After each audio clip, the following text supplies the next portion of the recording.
juga Pak Samsir. Maaf nih Pak, mengganggu waktunya orang seperti ini.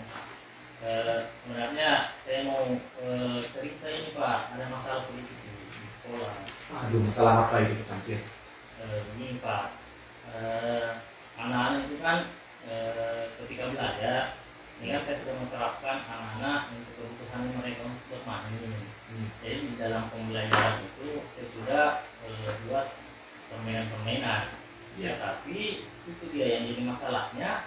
Mereka maunya keputusan untuk main-main terus saja. Jadi sehingga ketika waktunya untuk fokus belajar, mereka tetap masih mau main. Itu yang buat saya jadi pusing ini Pak. Oh iya, jadi ya Pak Samsir menjadi masalah. Jadi anak-anak itu belajarnya diikuti permainan gitu. Iya, jadi saya terapkan ada permainan dalam pembelajaran. Ternyata mereka maunya main terus, sehingga belajarnya itu tidak sampai habis waktunya tidak jalan. Oh begitu. Pak Samsir, kondisi ideal yang bagaimana yang Bapak harapkan dari pembelajaran Bapak? Dan sebenarnya Bapak inginnya itu setelah selesai permainannya itu yang sendiri atau yang bagaimana, saya ingin itu anak-anak langsung bisa fokus untuk mendengarkan atau melakukan aktivitas pembelajaran berikutnya, sehingga mereka tidak kacau. Oh iya. Iya, jadi setelah bermain itu anak fokus kembali untuk belajar materi. Ya. Jadi langkah-langkah apa yang Bapak sudah lakukan untuk mengatasi hal seperti ini?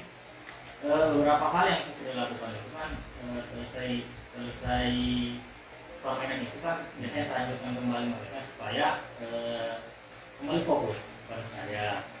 Tetapi kenyataannya fokusnya itu cuma beberapa menit, setelah itu mereka mau bermain lagi. Makanya saya pusing. Kalau begini mainnya mungkin ada beberapa metode mungkin yang harus saya lakukan lagi. Jadi ada anak yang memang suka gemarnya bermain seperti itu ya. Jadi mungkin apakah ada alternatif lain yang bisa Bapak lakukan untuk mengatasi hal seperti itu? Sebenarnya ada satu yang belum saya coba ini Pak. Itu membuat kesepakatan kelas di awal.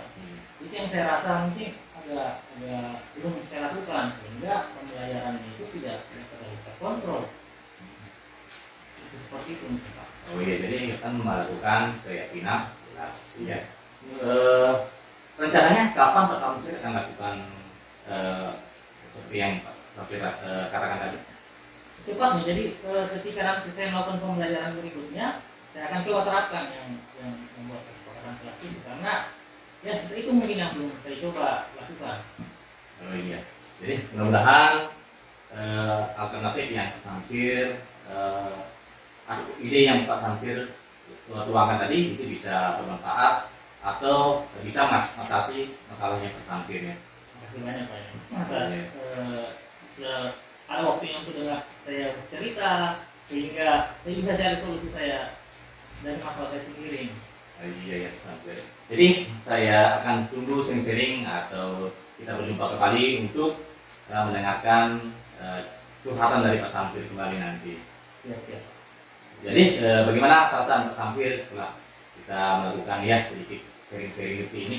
Saya agak sedikit tercerahkan lagi pikiran saya. Yang awalnya bingung, tapi karena dari cerita dengan Pak Wayan, kemudian dipancing-pancing untuk cari ide, syukur ini itu bisa keluar, sehingga saya akan coba nanti mencoba membuat kesepakatan kelas supaya bisa lebih efektif dari pembelajaran. Terima kasih banyak Pak Wayan. Oke, mudah-mudahan berhasil dan sukses Pak Samsir. Terima kasih Pak.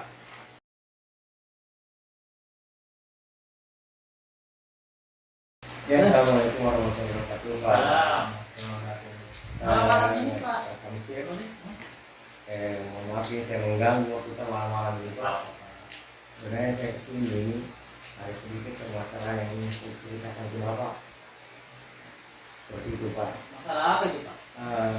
Itu seperti ini Pak. Ini kan beberapa hari ini dalam saya tidak mengikuti proses kegiatan modul 2.3 dikarenakan saya sakit. Di sini di modul 2.3 ini saya hampir eh, full sudah mengikuti kegiatan. Nah, ini saya kira-kira apa yang harus saya lakukan, dan ini saya coba untuk bertanya kepada tenaga praktik terkait permasalahan ini seperti itu, Pak. Oke, Pak. Jadi saya konfirmasi dulu untuk pertemuan kita kali ini itu tujuan utamanya itu kita ingin mencari mencari solusi dari masalah Pak Node terkait banyaknya tugas-tugas yang tidak dilakukan selama mengikuti program penggerak ini karena disebabkan kalau disabit itu Pak. Ya. Ini bisa mungkin diceritakan masalahnya bagaimana? Jadi masalahnya seperti ini, Pak. Kan pada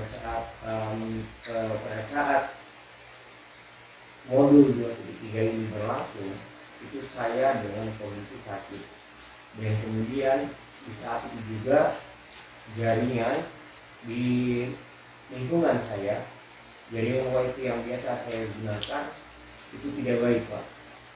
Ada kendala di situ. Nah, sehingga saya tidak bisa menghubungi atau memberikan informasi ke pihak DGP sebagai pelaksana, seperti itu, Pak. Itu masalahnya, Pak. Jadi masalah utamanya itu karena Bapak sakit, kemudian di tempatnya Bapak juga ada jaringan, sehingga Bapak sulit untuk memberikan info kepada pihak DGP. Iya. Apa yang sudah Bapak lakukan? Langkah-langkah yang sudah Bapak lakukan sebelum ke sini? Langkah-langkah yang sudah lakukan itu pertama, Pak, saya mencoba interview saya untuk pergi ke tempat-tempat jaringan untuk memberikan informasi, tapi memang karena kendala jaringan tersebut pada saat itu, sehingga juga tidak bisa mendapatkan jaringan, sehingga dia pulang dengan tidak ada hasil yang dibawa. Dan saya sudah menyuruh istri saya juga untuk ini karena saya tidak dapat pergi karena sakit. Jadi ya saya menyuruh istri saya, itu salah satu langkah yang saya lakukan untuk bisa mendapatkan memberikan informasi seperti itu.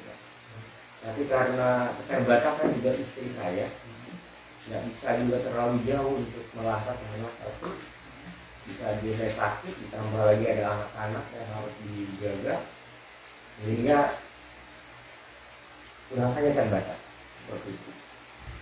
Kira-kira Pak, ada enggak langkah-langkah yang lain yang bisa mungkin Bapak lakukan selain yang tadi menjadi istri lain? Nah, katanya yang saya lakukan kemarin itu adalah saya selalu komunikasi, Pak, untuk menghubungi teman-teman saya.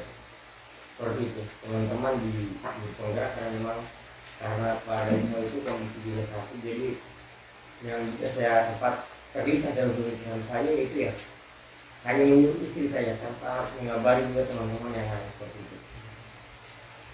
Jadi tidak lanjut Bapak yang belum Bapak lakukan itu menghubungi teman-teman yang lain. Ya. Jadi kira-kira kapan Bapak bisa menghubungi teman-teman ini untuk memastikan bahwa terkait tugas-tugas itu bisa sampai kepada fasilitator atau mungkin pada tenaga praktik? Ini kan sifatnya ini seperti ini. Seperti itu, Pak.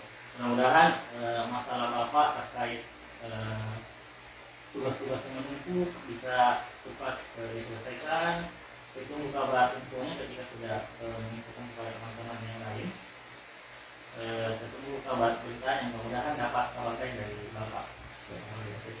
Terakhir Pak, mungkin bagaimana perasaan Bapak setelah kita? Alhamdulillah, Pak, setelah saya bercerita mengeluarkan semestinya saya ini kepada Bapak, saya menjadi lebih tenang, kemudian lebih semangat lagi untuk mengikuti program ini, kemudian lebih rileks kalau di tengah lagi. Alhamdulillah. Seperti itu. Mudah-mudahan Pak masalahnya cepat lancar selesai dan saya tunggu lagi kabar-kabar dari Ya, Pak. Pak Nori. Ya, terima kasih banyak atas ininya, Pak. Solusinya, Pak. Sama-sama Pak.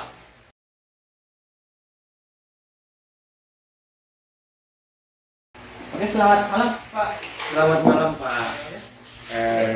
Harusnya Saya akan melakukan pengamatan ini Pak terhadap proses coaching yang akan Bapak lakukan sebentar. oh ya siapa? Sebelum itu saya ingin menanyakan kepada Bapak sebenarnya kompetensi apa yang Bapak akan kembangkan sebentar dalam kegiatan coaching nanti. Oh yang pertama yang akan dikembangkan itu adalah satu full present. Yang kedua itu adalah membuat pertanyaan-pertanyaan yang berbobot. Yang ketiga itu adalah mendengarkan secara aktif. Seperti itu. Jadi ada 3 kompetensi yang ingin Bapak kembangkan. Ya, betul. Yang dijelaskan oleh Pak Lauli tadi ya. Dan saya harap sukses untuk praktek coaching muslim Bapak. Sukses untuk. Ya, terima kasih banyak Pak. Luar biasa Pak Lauli tadi. Saya mengamati proses coaching yang Bapak lakukan dengan coachingnya. Tadi di awal kita sudah mencari tahu kompetensi apa yang Bapak ingin kembangkan. Sekarang saya ingin menanyakan dari proses coaching yang telah Bapak lakukan tadi itu, kompetensi yang sudah tercapai itu kira-kira kompetensi yang bagaimana saja? Kompetensi itu sudah full present saya sudah lakukan. Kemudian membuat pertanyaan berbobot. Yang itu selanjutnya itu adalah mendengarkan secara aktif. Seperti itu yang saya lakukan. Kemudian apakah masih ada mungkin yang ingin dikembangkan dari kompetensi itu, kemudian bagaimana caranya? Yang pertama itu saya ingin mengembangkan pertanyaan-pertanyaan berbobot untuk menggali permasalahan yang ada pada coaching agar mereka betul-betul saya bisa mengarahkan mereka untuk mencari solusi yang terbaik dari pertanyaan-pertanyaan yang saya berikan seperti itu. Dan mungkin caranya untuk mengembangkan itu yang pertama itu adalah saya mencari referensi itu dari Google, kemudian bertanya kepada teman-teman, kemudian mungkin menonton video-video di YouTube, dan kemudian lebih banyak berlatih sendiri di rumah. Pak, saya tunggu lagi nanti dari banyaknya langkah-langkah yang akan Bapak lakukan tadi, cerita-cerita baiknya, supaya semoga di praktek-praktek coaching nanti mungkin Bapak bisa lebih menggali lagi pertanyaan yang luar biasa. Terima kasih Pak. Pak Lodi. Terima kasih banyak Pak.